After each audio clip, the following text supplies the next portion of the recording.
Picture quality is great. Sometimes when I need slow-mo, then I shoot at 720p 60 and I just...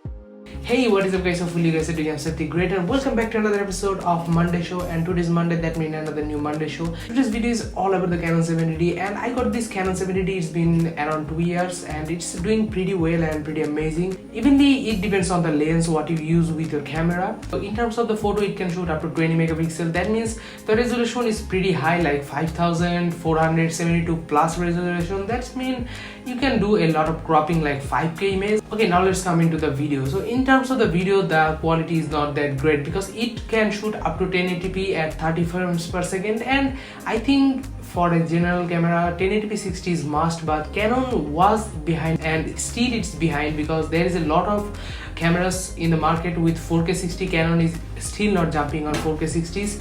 They're still on a lower level like 4K 30, so that's the thing.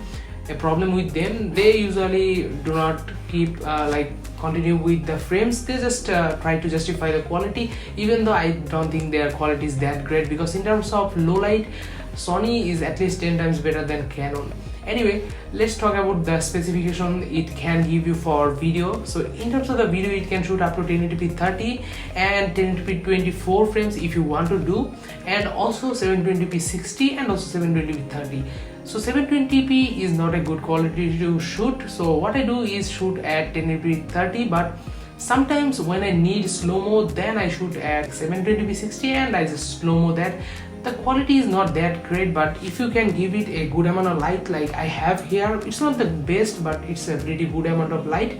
If you can provide this kind of light, then it's pretty enough. So there are some important things is this camera does not shoot time-lapse automatically, so you have to capture photos. After that you need to merge them, unless if you want you can also download Magic Lantern, but it's a hard process. If you want, let me know in the comment section. I'll make some other days, because a lot less people knows that how to use Magic Lantern, because Magic Lantern is one of the software, like it's an operating system that you have to manually set up on your camera, because it's kind of a professional things. Like this thing can give you raw footage shooting capability and also time-lapse intervalometer. It can shoot, like it can give you a lot of things that you will never be able to find on any Canon's camera, because Canon do not give us that kind of feature. In a little short moment, let me explain all the goods and the bads.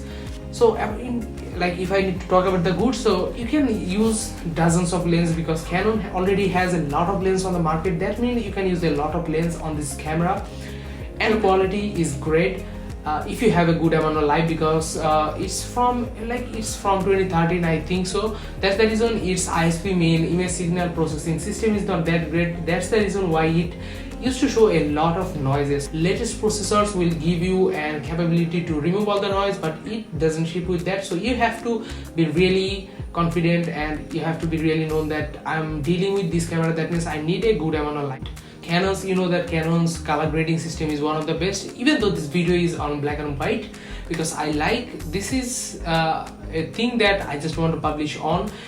But all the b-rolls you can see, the quality is really great because it can shoot really great things. And if you have a lens that has an aperture of 1.4 or 2.8 something like that, and that's L series lens, then it can shine through all the time, anytime, any condition, any lighting, because yes, you have to maintain some lighting quality. Anyway, that's about the video. So in terms of the video, one thing I don't like that it cannot shoot 1080p 60. For modern days, 1080p 60 is must, because if you are going to shoot some tech videos, then 60 frames per second is must, because when you are using your phone, latest phones having 60 Hz, even though some phones are also coming in with 120 Hz display, that means the video quality will be much more better with 60 frames per second. Okay, that's all for today. Hopefully you guys really enjoyed the video. I think you guys just got all the things you just needed to know about the Canon 70D. So if you ask me all the alternatives of Canon 70D, then yes, you have a lot of alternatives. 200D is the best choice for me, and also there is 200D Mark II released. It's been a couple of